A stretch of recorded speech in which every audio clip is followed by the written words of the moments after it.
Salut à tous, bienvenue dans ce premier épisode de V-Retro Gaming. Aujourd'hui, on va jouer à Alex Kidd in Miracle World sur Sega Master System. Ce jeu est sorti en 1986 et Alex Kidd est vite devenu la mascotte de Sega, bien avant Sonic. Alex Kidd était tellement populaire qu'en 1990, il a même été inclus dans la console. Ce jeu est archi connu, mais connaissez-vous vraiment tous ses secrets? Aujourd'hui, on va explorer le niveau 1, et croyez-moi, vous allez avoir des surprises. Pour ceux qui ne connaîtraient pas le jeu, voici un résumé du niveau 1. L'aventure débute sur une montagne et Alex doit descendre tout en bas. Pour progresser, il doit casser des blocs à coups de poing.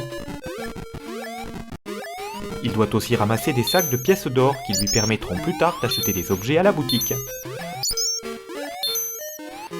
Très vite, il trouve un bracelet magique qui lui permet de frapper à distance comme les chevaliers du zodiaque. C'est très pratique pour tuer les ennemis sans s'en approcher, et aussi pour ouvrir les boîtes de loin, et pour briser les blocs par rangées entières. En voulant tout récupérer, on perd souvent une vie ici, ce qui fait perdre le bracelet. On a toujours envie d'ouvrir cette boîte, mais c'est un fantôme qui en sort et on doit partir en courant. On continue à descendre et finalement, on tombe à l'eau. Il faut se diriger vers la droite. Bien souvent, on perd une vie face au redoutable Triton. Et finalement, on fonce sur le hamburger pour passer au niveau 2.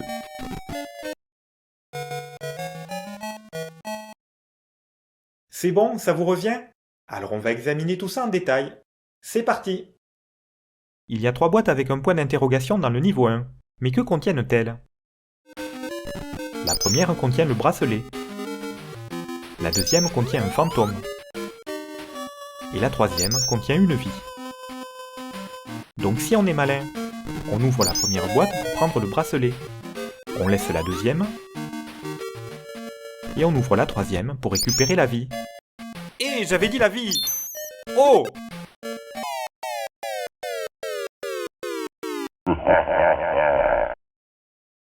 En fait, ce n'est pas aussi simple. Les bonus apparaissent toujours dans le même ordre, quel que soit l'emplacement de la boîte. Donc si je n'ouvre pas la première, la deuxième contient le bracelet. Et la troisième, le fantôme. Moralité, il faut ouvrir les 2 premières boîtes pour obtenir une vie dans la troisième. Et donc, d'une manière générale, il faut ouvrir toutes les boîtes avec un point d'interrogation pour récupérer un maximum de bonus. Alex ne peut pas passer sous les blocs qui sont trop bas. Il peut s'accroupir, mais dans cette position, il ne peut pas avancer. En revanche, il peut glisser. Pour cela, il suffit de courir et d'appuyer brusquement en bas. Alex glisse un peu et se retrouve coincé sous le bloc.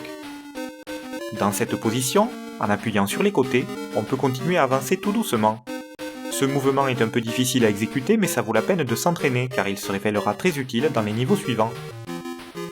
On peut même l'utiliser dans le niveau 1 pour faire des choses inhabituelles. En fait, Alex a besoin de très peu d'élan pour se coincer sous un bloc. Par exemple, ici. Ou même là. Et même carrément comme ça. Entraînez-vous!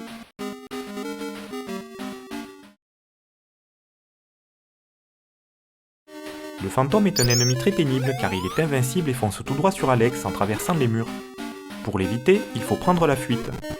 Mais sachez que le fantôme n'est dangereux que quand il a commencé à bouger, c'est-à-dire 2 secondes après son apparition.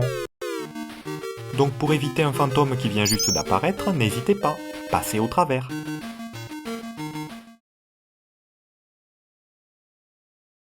Regardez bien ce qui se passe ici. J'ai le bracelet et il y a 3 boîtes contenant des sacs devant moi. Je donne un coup et... il ne reste plus que 2 sacs. Revoyons la même scène, mais au ralenti. On voit que le premier sac disparaît quand le troisième apparaît. Retenez bien cette règle. Seuls les 2 derniers objets trouvés dans les boîtes restent à l'écran. Si on découvre un troisième objet sans avoir pris les 2 premiers, alors le premier disparaît. On peut le vérifier à d'autres endroits. Et c'est pareil pour la vie de fin du niveau. Si vous ouvrez le point d'interrogation puis les 2 étoiles sans prendre le contenu, la vie disparaît. Moralité, prenez toujours les bonus le plus tôt possible. Mais au fait, le fantôme aussi sort d'une boîte. Alors, regardez bien. Je fais sortir le fantôme. J'ouvre une boîte étoile, puis une deuxième. Et voilà, je viens de faire disparaître le fantôme soi-disant invincible.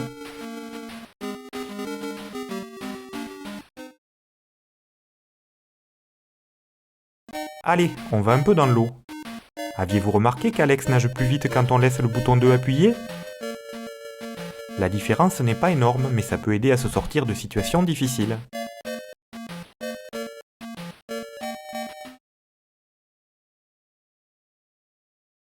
Quand on découvre ce jeu, on a souvent du mal à tuer le triton.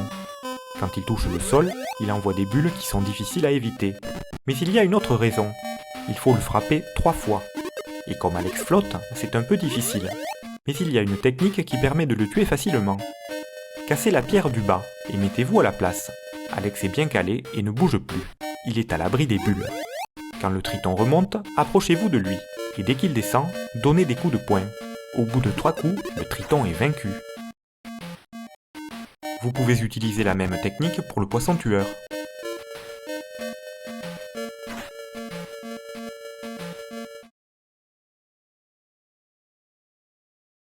Alex a très peur des boîtes avec une tête de mort. Quand il en ouvre une, il se met à trembler pendant quelques instants et il ne peut plus bouger. La plupart du temps, c'est inoffensif, mais ça peut être dangereux si un ennemi s'approche. Voici une curiosité, un peu difficile à réaliser. Dans certains cas, Alex se retrouve figé en position de saut. Voici la technique. Sautez, frappez la boîte, et avant de retomber au sol, retournez-vous. On dirait que le temps s'est arrêté pour Alex. Heureusement, ça ne l'empêche pas de bouger. Mais où est Alex? Il était là-haut. En fait, dès que le décor remonte, Alex peut sauter dessus pour se cacher. C'est un peu bizarre, je ne pense pas que les développeurs du jeu aient prévu ça. Et c'est encore plus étrange quand on fait sortir un fantôme. Dès qu'Alex sort de l'écran, le fantôme se retrouve tout désorienté.